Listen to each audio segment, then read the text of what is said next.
ከዚህ ቀደም አዲግራት ከተማ 2 ከንቲባዎች፣ አንድ በጊዜያዊ አስተዳደሩ፣ አንድም እነ ዶክተር ደብረጽዮን ገብረ ሚካኤል በሚመሩት ህወሓት እንደተሾሙባት ይታወቃል። ማክሰኞ ዶክተር ደብረጽዮን ህወሓት ቡድን የሾሙት ከንቲባ በሰራዊት ኃይል በመታገዝ በኃይል በር በመስበር ጽሕፈት ቤቱ እንደያዙት የምስራቃዊ ዞን የጸጥታ ኃላፊ አቶ ኪዱ ገብረጻድቅ አሳውቀዋል።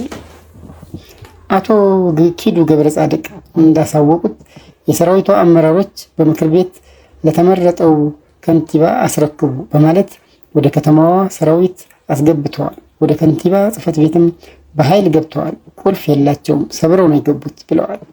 አቶ ኪዱ ሰኞ ዕለት በአዲግራት መግቢያ ቤተ ሐዋርያት በተባለ አካባቢው ወጣቶች እያደራጃችሁ ነው በሚል በጸጥታ ኃይሎች ለ4 ሰዓታት ታግተው ነው የተለቀቁት።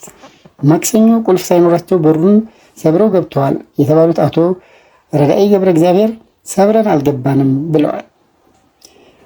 አቶ ረዳኢ ገብረ እግዚአብሔር እንደተናገሩት በህዝብ ሳይመረጥ በራስ ፍላጎት ብቻ በስልጣን ላይ የመቆየት ፍላጎት ስለነበረ ህዝቡ አገልግሎት አጥቶ ለ3 ወራት ቆይቷል። እኔ በምክር ቤት ተሹሜ ለ3 ወራት ጽሕፈት ቤት ሳልገባ መንገድ ዳር ነበርኩ። ችግሮች እንዳይፈጠሩ ስላሰብን ነው እስካሁን የቆየ ነው።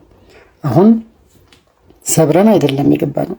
የከተማው ህዝብ ከየአቅጣጫው ወጥቶ በሩን ይከፈት ብሎ ጠየቀ።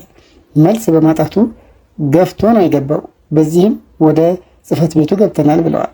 የጸጥታ ኃይሎች በአካባቢው የጸጥታ ችግር እንዳይፈጠር ራቅ ብለው ይከታተሉ ነበር እንጂ ወደ አስተዳደሩ ቅጥር ግቢ አልገቡም ሲሉ አክለዋል።